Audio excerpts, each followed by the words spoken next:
34 वर्षीय लीसा एलन की फाइल के अनुसार उसने 16 साल की उम्र में ही शराब और धूम्रपान करना शुरू कर दिया और उसके जीवन का ज्यादातर हिस्सा मोटापे से जूझते हुए बीता था। जब वो 25 साल की थी तो उसके जीवन में एक ऐसा दौर आया जब उस पर $10,000 का कर्ज हो गया। कर्ज लेने वाली एजेंसियां हाथ धोकर उसके पीछे पड़ी थी। अपने जीवन में आज तक कभी किसी नौकरी में लंबे समय तक नहीं टिकी। उसके बायोडाटा के अनुसार उसका सबसे लंबा कार्यकाल 1 साल से भी कम का था। पर आज शोधकर्ताओं के सामने जो महिला बैठी थी वो एक दुबले पतले पर तंदुरुस्त शरीर वाली महिला थी, जिसके पैर किसी धावक जितने मजबूत थे। चार्ट में उसकी जो तस्वीरें लगी थी उनकी तुलना में आज वो 10 साल छोटी नजर आ रही थी और उसे देखकर ये लग रहा था कि वो उस कमरे में बैठे सभी लोगों को एक्सरसाइज के मामले में आसानी से पछाड़ सकती है। उसकी फाइल में जोड़ी गई सबसे ताजा रिपोर्ट के अनुसार अब लीसा पर कोई कर्ज नहीं था। वो शराब पीना छोड़ चुकी थी और पिछले 39 महीनों से सफलतापूर्वक एक ग्राफिक डिजाइन कंपनी में काम कर रही थी। सवालों की एक लंबी सूची सामने रखकर एक डॉक्टर ने लीसा से पूछा, आपने आखिरी बार सिगरेट कब पी थी? अमेरिका के मैरीलैंड के बेथस्डा में स्थित इस प्रयोगशाला में आकर लीसा हर बार इन सवालों के जवाब देती थी। लीसा ने डॉक्टर के सवाल के जवाब में कहा, लगभग 4 साल पहले। तब से मैं अपना 60 पाउंड वजन घटा चुकी हूँ और अब तो मैं मैराथन में भी दौड़ती हूँ। उसने मास्टर्स की डिग्री लेने के लिए पढ़ाई शुरू कर दी थी और साथ ही अपने लिए एक घर भी खरीद लिया था। ये लीसा के जीवन का सबसे रोमांचक समय था। उस कमरे में बैठे वैज्ञानिकों में न्यूरोलॉजिस्ट, साइकोलॉजिस्ट, जेनेटिसिस्ट और सोशियोलॉजिस्ट शामिल थे।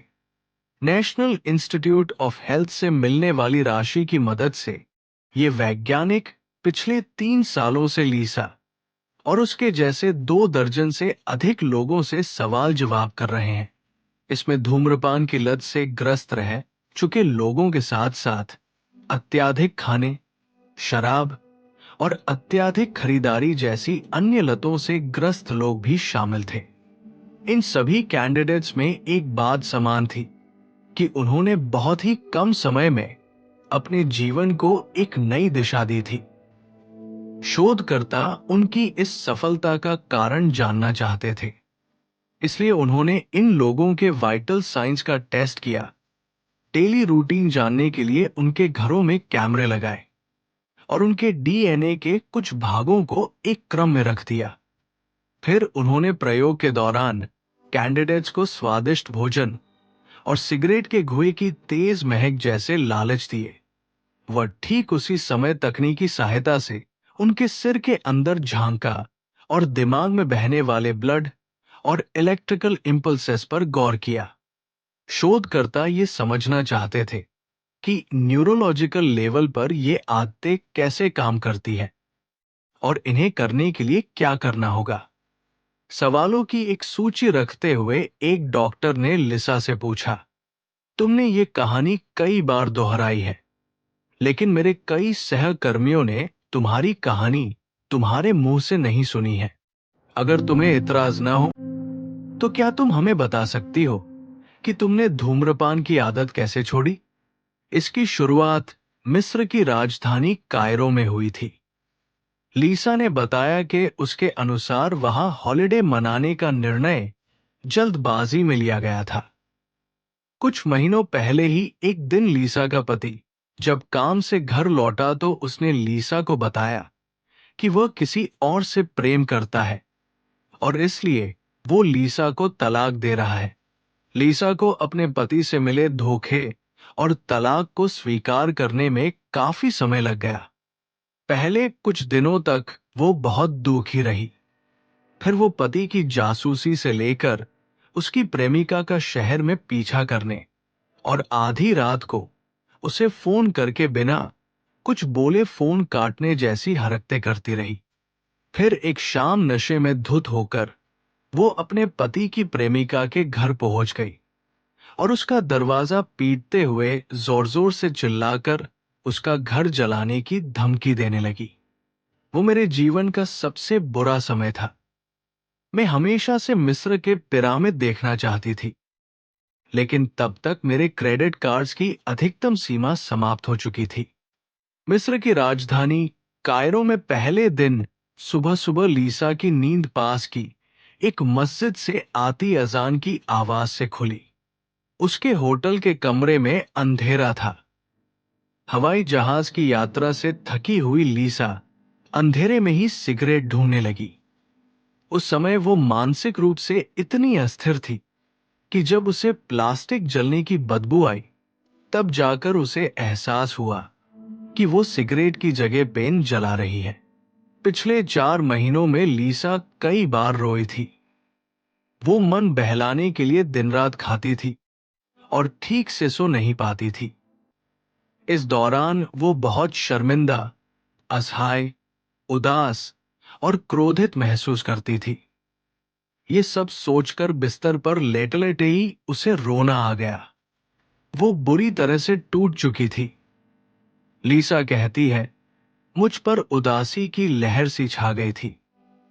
जीवन में मैंने जो कुछ भी चाहा, वो सब टूटकर बिखर चुका था। मेरी हालत इतनी खराब थी कि मैं ढंग से एक सिगरेट तक नहीं जला पा रही थी। फिर मैं अपने पूर्व पति के बारे में सोचने लगी। मुझे लगा कि वापस जाकर अपने लिए नई नौकरी ढूंढना कितना कठिन होगा और मुझे जो काम मिलेगा वो मुझे कितना नापसंद होगा। मैं हर वक्त खुद को अस्वस्थ महसूस करती हूँ। इन्हीं सब विचारों में गुम में बिस्तर से उठी और अचानक बिस्तर के पास की मेज पर पानी के जग को मेरा हाथ लगा और वो जमीन पर गिरकर टूट गया। ये देखकर मैं और भी ज्यादा रोने लगी। मुझे बहुत बेचैनी और निराशा महसूस होने लगी। मुझे लगा कि मुझे अपनी जिंदगी को बदलना होगा, या कम से कम अपनी एक ऐसी चीज को तो बदलना ही होगा जो मेरे नियंत्रण में हो। लीसा नहा धोकर उस होटल से बाहर निकली। कायरो की गड्ढों से भरी कच्ची सड़कों पर चलते हुए लीसा ने एक टैक्सी पकड़ी, जो कुछ ही देर में एक पथरीली सड़क पर पहुंच गई। स्फिंक्स, गीजा के पिरामिड और उस विशाल अंतहीन रेगिस्तान से गुजरती लीसा को पल भर के लिए खुद पर ही तरस आ गया। उसे एहसास हुआ कि उसे जीवन में एक निश्चित लक्ष्य बनाने की जरूरत है। कोई ऐसा लक्ष्य जिसे हासिल करने के लिए उसे सचमुच काम करना पड़े। उस टैक्सी के अंदर बैठे बैठे ही लीसा ने निर्णय लिया कि वो एक बार फिर मिस्र वापस आएगी और इस रेगिस्तान की ट्रेकिंग, पैदल यात्रा करेगी। लीसा जानती थी कि ये एक सनक भरा विचार था। उसका वजन बहुत ज्यादा और शरीर भारी भरकम था। उसका बैंक खाता भी खाली हो चुका था। उसे तो ये भी नहीं पता था कि जो रेगिस्तान उसकी आंखों के सामने है, उसका नाम क्या है और उसकी पैदल यात्रा संभव भी है या नहीं। हालांकि लीसा के लिए इनमें से कोई भी बात महत्वपूर्ण नहीं थी, क्योंकि उसे तो बस कुछ ऐसा चाहिए था जिस पर वो अपना ध्यान केंद्रित कर सके। लीसा ने खुद को इसकी तैयारी के लिए 1 वर्ष का समय दिया। लीसा जानती थी कि इस कठिन अभियान को पूरा करने के लिए उसे त्याग करना होगा। सबसे महत्वपूर्ण बात कि उसे धूम्रपान छोड़ना होगा। इस घटना के 11 महीनों बाद लीसा उस रेगिस्तान की यात्रा पर थी। हालांकि ये यात्रा 6 लोगों के साथ एक एयर कंडीशन गाड़ी में की गई थी, और हाँ, उनकी गाड़ी में इतना सामान था, जैसे पानी, खाना, टेंट, नक्शे, जीपीएस और टू वे रेडियो वगैरह, कि उसमें सिगरेट का एक डिब्बा रख देने से कोई फर्क नहीं पड़ने वाला था। लेकिन टैक्सी में बैठी लीसा को ये सब नहीं पता था। प्रयोगशाला में वैज्ञानिकों के लिए भी लीसा की इस यात्रा की विस्तृत जानकारी महत्वपूर्ण नहीं थी, क्योंकि उनकी दिलचस्पी तो बस लीसा की आदतों में थी। और अब धीरे धीरे वे समझने लगे थे कि उस दिन कायरो में धूम्रपान छोड़ने का निर्णय लेकर लीसा अपने स्वभाव में ऐसा बदलाव लाने में सफल हो गई, जिससे उसके जीवन में परिवर्तनों का एक सिलसिला शुरू हो गया, जिनका सकारात्मक प्रभाव उसके जीवन के हर पहलू में स्पष्ट नजर आने लगा। अगले 6 महीनों में लीसा की धूम्रपान की आदत का स्थान रोज सुबह की जॉगिंग ने लिया, जिससे उसकी खाने पीने, नींद और काम से जुड़ी आदतें भी बदल गई। अब तो लीसा पैसों की बचत भी करने लगी थी। वो हर रोज अपनी एक कार्य योजना भी बनाती थी और साथ ही अपना भविष्य सुनियोजित करने की योजनाएं भी बनाने लगी थी। इसके बाद लीसा ने पहले हाफ मैराथन में हिस्सा लिया और फिर वो फुल मैराथन में भी दौड़ने लगी।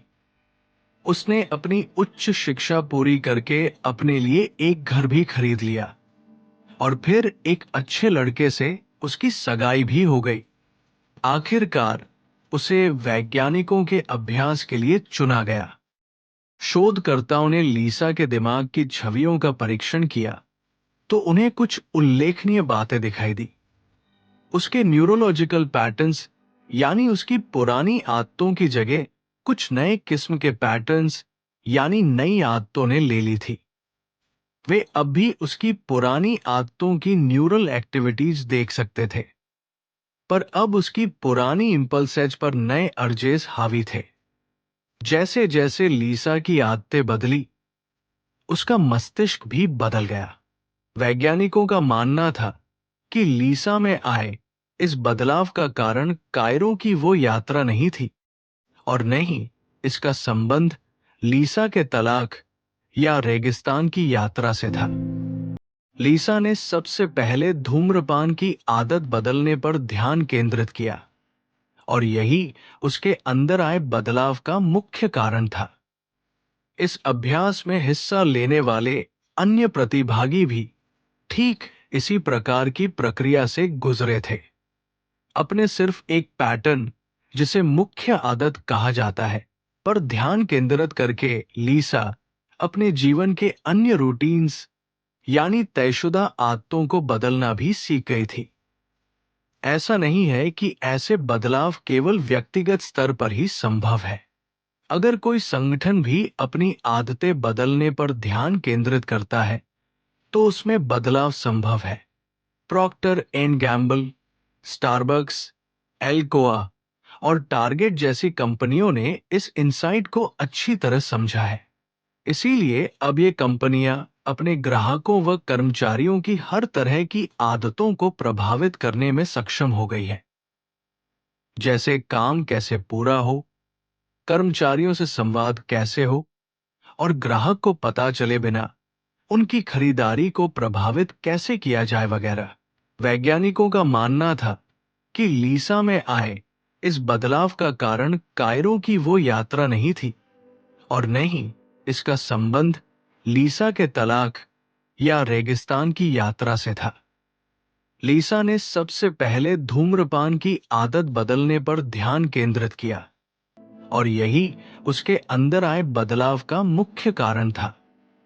इस अभ्यास में हिस्सा लेने वाले अन्य प्रतिभागी भी ठीक इसी प्रकार की प्रक्रिया से गुजरे थे।